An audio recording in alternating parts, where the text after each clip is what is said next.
começa aí mais uma edição do bate-papo, né, do Tom da Ciência, e que a gente traz duas autoras. A primeira autora é a professora Luciane, né, já é conhecida aqui do nosso projeto. O livro dela é O Funk para Além da Festa, Disputas Simbólicas e Práticas Culturais no Rio de Janeiro. A outra autora, né, é a Luana.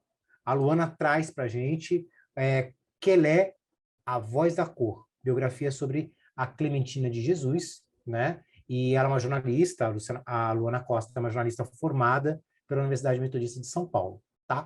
Então, assim, a gente traz essas duas autoras para trabalhar dois temas. O tema movimento cultural, samba, funk, e também o segundo tema é a atuação do Estado dentro desses dois movimentos.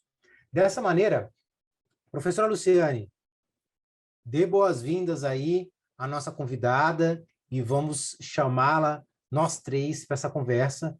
Professora Luciane, seja muito bem-vinda, Luana também.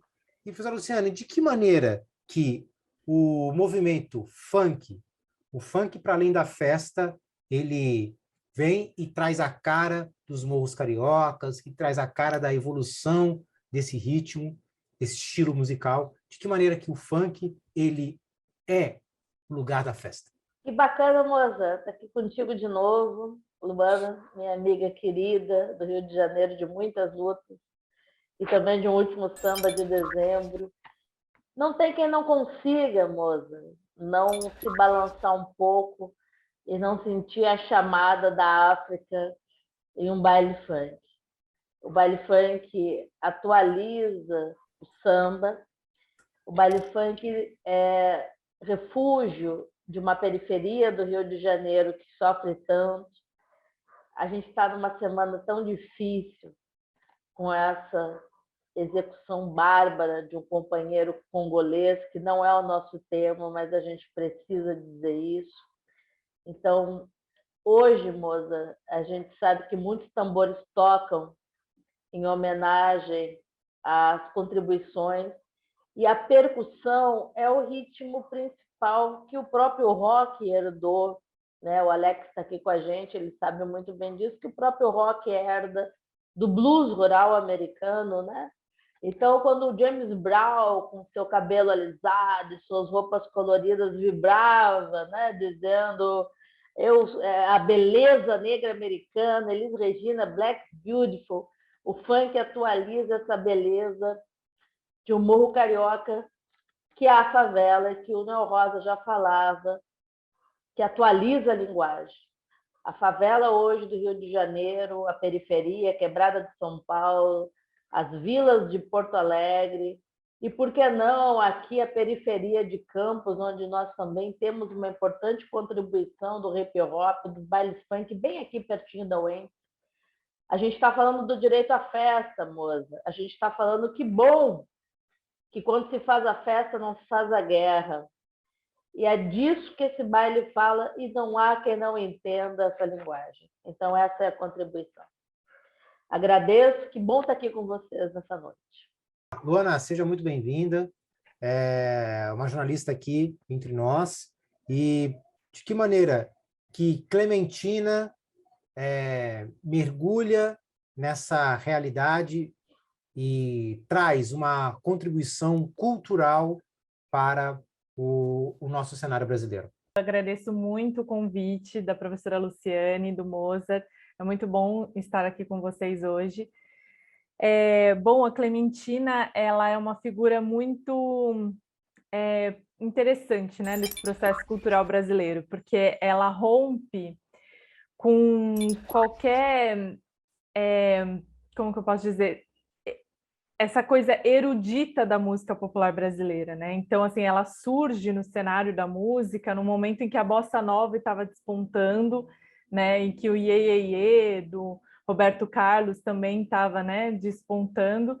E a Clementina, ela surge com uma voz que, inclusive, o próprio nome do meu livro diz, que é Quelé, a voz da cor. Então, é uma voz negra, uma voz, assim, rouca, uma voz estridente, que traz no canto dela e na figura da Clementina uma negritude que a música popular da época não estava acostumada, né? O mainstream da época não estava acostumado, né?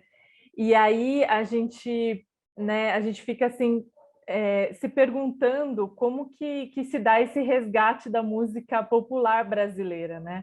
Então, a Clementina, para mim, o principal da figura dela, a contribuição cultural dela para o nosso país, é esse resgate da nossa África mesmo, né? De tudo que a gente tem no nosso DNA e que muitas vezes a gente rejeita ou que muitas vezes a gente não tem oportunidade de entrar em contato, né, com a nossa ancestralidade através da voz da Clementina, e a gente tem inúmeros depoimentos de grandes artistas, como, por exemplo, a Beth Carvalho, né, como o próprio Paulinho da Viola. Eles sempre dizem que a Clementina, o Caetano Veloso também, ela traz esse resgate da africanidade que existe no brasileiro. Então, para mim, a maior contribuição da Clementina é essa. O resgate da africanidade, tanto no funk quanto no samba, e as duas misturas, né, nos morros cariocas, de que maneira que vocês acabam enxergando que o negro, pode começar até pela Luana, que o negro ele acaba sendo resistência. Ele é resistência do movimento cultural, ele é resistência do movimento social. Bom, no final dos anos 1800, aí a gente teve uma grande repressão com tudo que era batuque, com tudo que era negro, né, nos morros. E o que aconteceu com o samba acontece muito com um funk hoje, né, nos morros cariocas, né? Então, a gente teve uma grande perseguição aos nossos sambistas cariocas na época. Nós tivemos muitos relatos, João da Baiana, por exemplo, de quebrar os tambores, quebrar os instrumentos, né? A polícia quebrava os instrumentos que eram quase que sagrados para o pessoal do morro, né? Era a forma como que eles cultuavam sua própria cultura.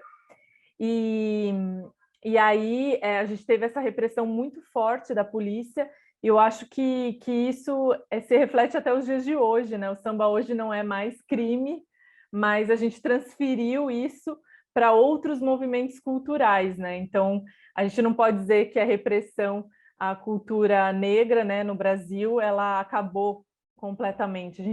A gente deu alguns passos, mas a gente não acabou ainda com essa repressão.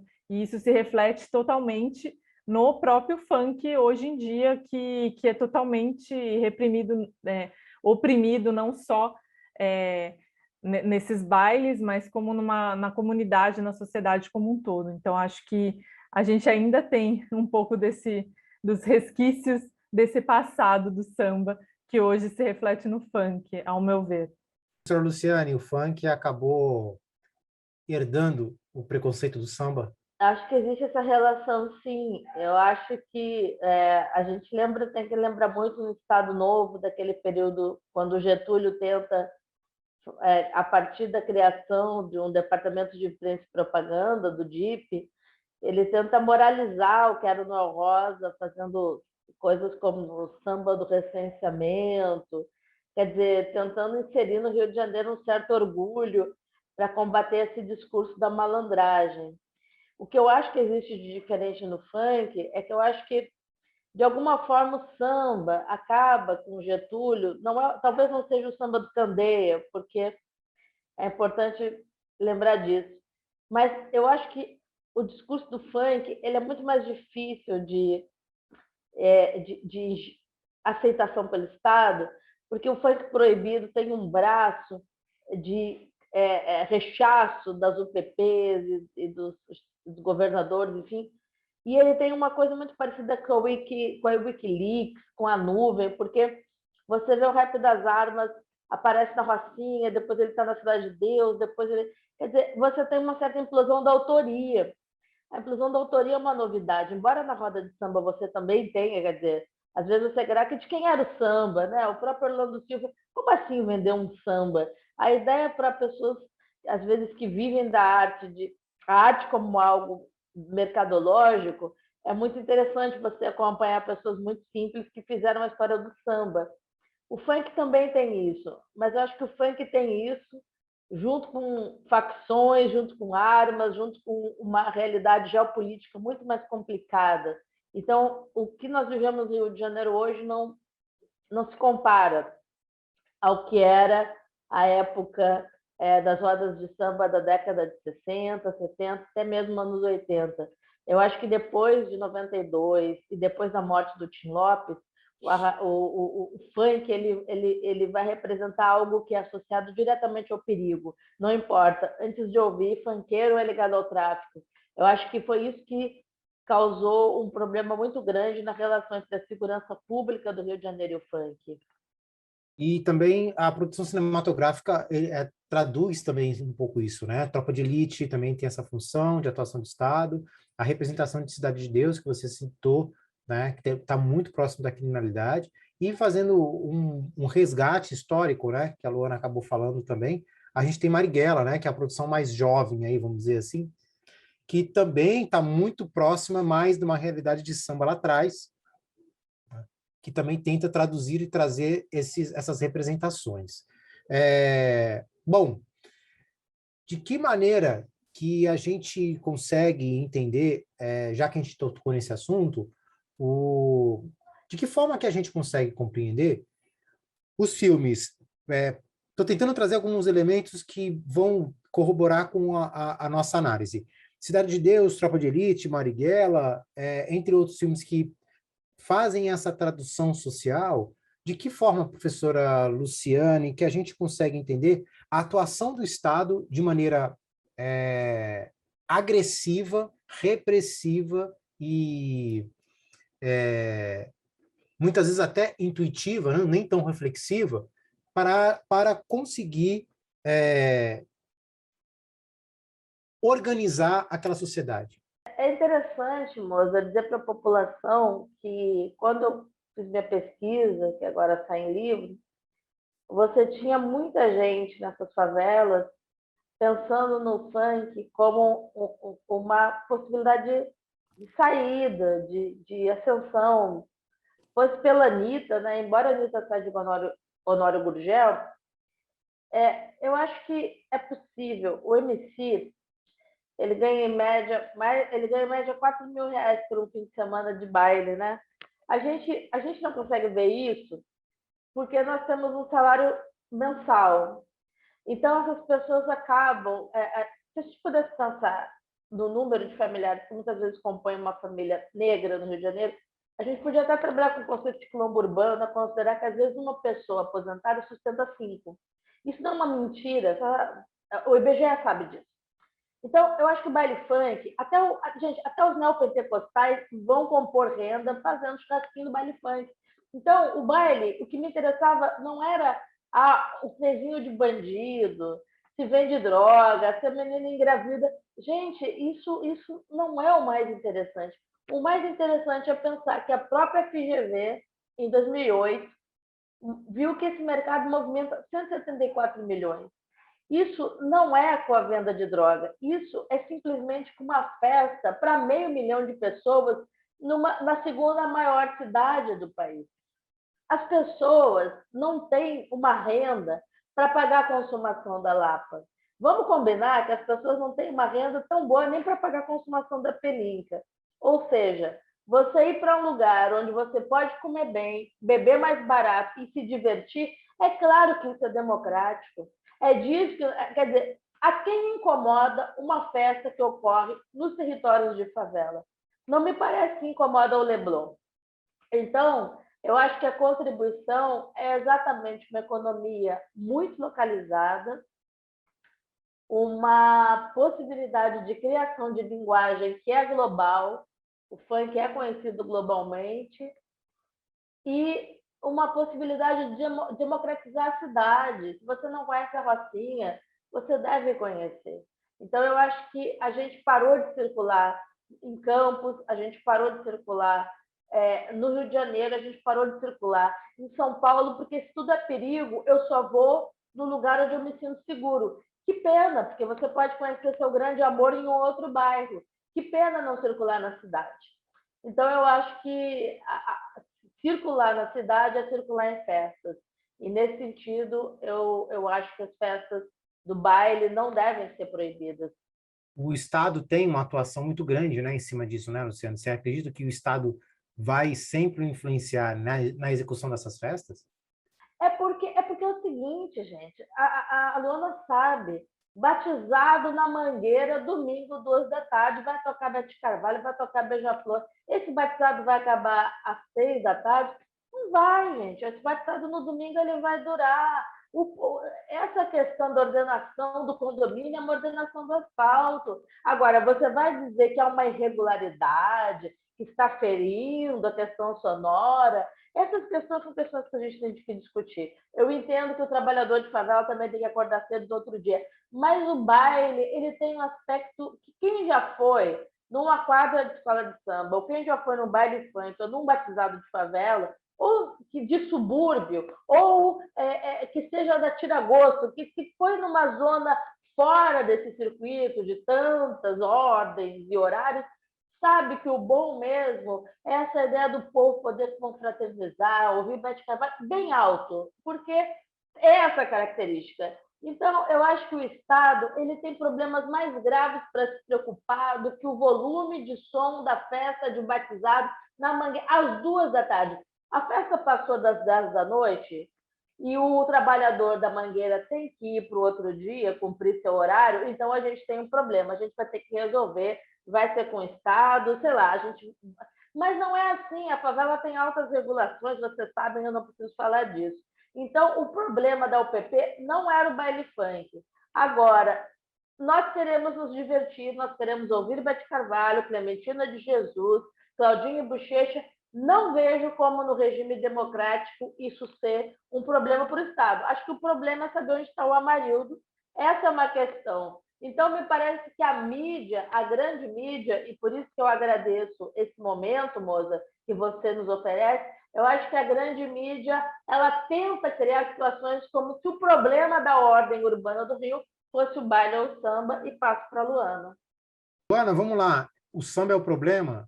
Já foi o problema, ainda é o problema para os órgãos de imprensa ou também os órgãos públicos, vamos dizer assim, o poder público. Ainda é o problema? Já foi o problema ou isso já está amadurecido? Isso já está bem amadurecido hoje em dia, né? Mas já foi o problema. Eu não sei se no mesmo nível, né? Até por meio da própria evolução da tecnologia, né? Antigamente não tinha tantas caixas de som que pudesse fazer um barulho na Mangueira toda, por exemplo, né? Mas já foi o problema. E o Estado talvez tenha visto o samba como um problema, ao meu ver, porque tratava da vida do povo que era excluído pelo Estado, né? Então, o samba antigamente ele tinha esse papel de falar sobre o que o povo dos morros, né, estava vivendo, assim como o próprio rap, né, lá em São Paulo, que fala muito da realidade do povo da favela. Então o samba também tinha esse papel que é bem parecido com o do funk hoje, né? De como se fosse uma denúncia, mas uma denúncia talvez um pouco, eu vou usar uma palavra, não sei se é essa palavra adequada, inocente, né? Do que se vivia naquela condição. E eu queria só acrescentar uma observação que eu faço, assim, pela fala da professora Luciane, é que o funk também, ele tá no asfalto também, né? Ele tá muito no asfalto, inclusive. Tipo, festas do Leblon tocam funk, sim, né? Então, eu acho isso também um aspecto interessante do funk, né? De como o funk realmente ele circula em todos os espaços, né? E ouvindo a professora Luciane falar, eu pensei nisso, falei assim, mas o funk está em todos os lugares, seja no morro, seja no asfalto, em todos os lugares ele circula bem, é bem aceito, não tem uma pessoa que não dance funk em qualquer situação, né? Então a gente tem que refletir sobre isso também, né? Por que não é proibido no asfalto do jeito que é proibido nos bailes do morro, na favela, enfim. Acho que isso é legal.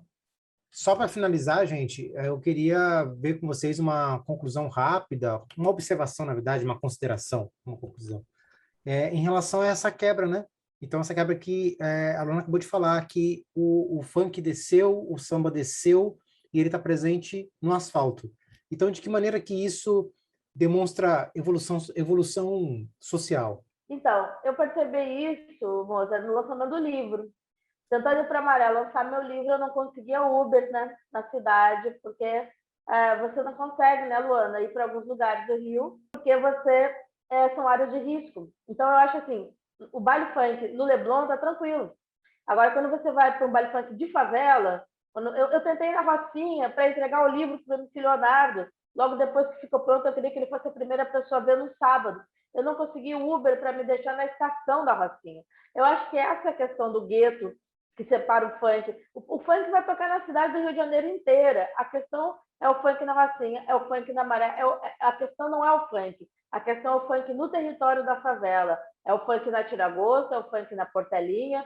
É dessa questão que a gente está falando. A gente está falando do acesso desses moradores da Portelinha, que estão tão perto da UENF, e estão tão perto do Bougainville, e estão tão longe da gente, mas que estão fazendo seu baile. Se o baile é uma possibilidade de aumento de renda, se o baile é uma possibilidade de pedagogia e até crítica à questão de gênero, racial, ao Estado, por que o baile tem que ser proibido? Eu fico por aqui, mas eu acho que democracia, se a gente está no regime democrático, a gente teve a censura e teve o Estado Novo. Se não é ditadura, é democracia. Se é democracia, direito ao baile. Agradeço muito e passo para a Luana. Eu faço minhas palavras dessa mestra maravilhosa que é a Luciane. Acho que é isso mesmo, acho que é esse o caminho. E, bom, é o que eu falei, né? Eu acho esse aspecto muito interessante. Eu até concluo falando que o samba também passou um pouco por esse aspecto, porque hoje em dia a gente tem o samba como um objeto cult, né? Quem ouve samba né, faz parte desse universo cultural, assim. Samba, para mim, também passou um pouco por esse aspecto, porque hoje quem ouve samba, assim, bossa nova, tem essa visão mais cult do negócio, assim, né? Virou um nicho, né, assim, mais excluído, né? Totalmente ali mais intelectualizado, né? E aí, esse funk do Leblon, como que é, né? Como que se dá esse processo? Também, eu acho que o que a Luciane falou também sobre a repressão, eu acho que vem muito da figura da mulher também, né? Nisso tudo, né? Como o funk trata a figura da mulher e como que a sociedade vê isso também, sabe? Acho que é interessante a gente partir também desse aspecto. E é isso. E dizer assim, gente, eu acho que o direito à festa, até porque a gente está atravessando uma pandemia e a gente soube a importância de pensar o estar junto. Eu acho, moça, que mais do que nunca a possibilidade popular do estar junto, e o estar junto popularmente vai ser isso, vai ser pagode, funk ou samba. São essas as manifestações, o sertanejo, enfim, mas a gente está falando de uma população majoritariamente negra. Se a gente está falando de uma semana onde a gente está denunciando a xenofobia, nesse caso que a gente acabou de viver, então é importante que a gente aceite as diferenças culturais, moça. Eu acho que esse é o valor do nosso programa hoje. Obrigada. Gente, obrigado pela participação, obrigado por trazer um pouco da apropriação cultural e de que forma que a extensão cultural desce o morro, entra na sociedade e penetra nos flancos. Então, viva a alegria, a paz, as rodas de samba e os batizados.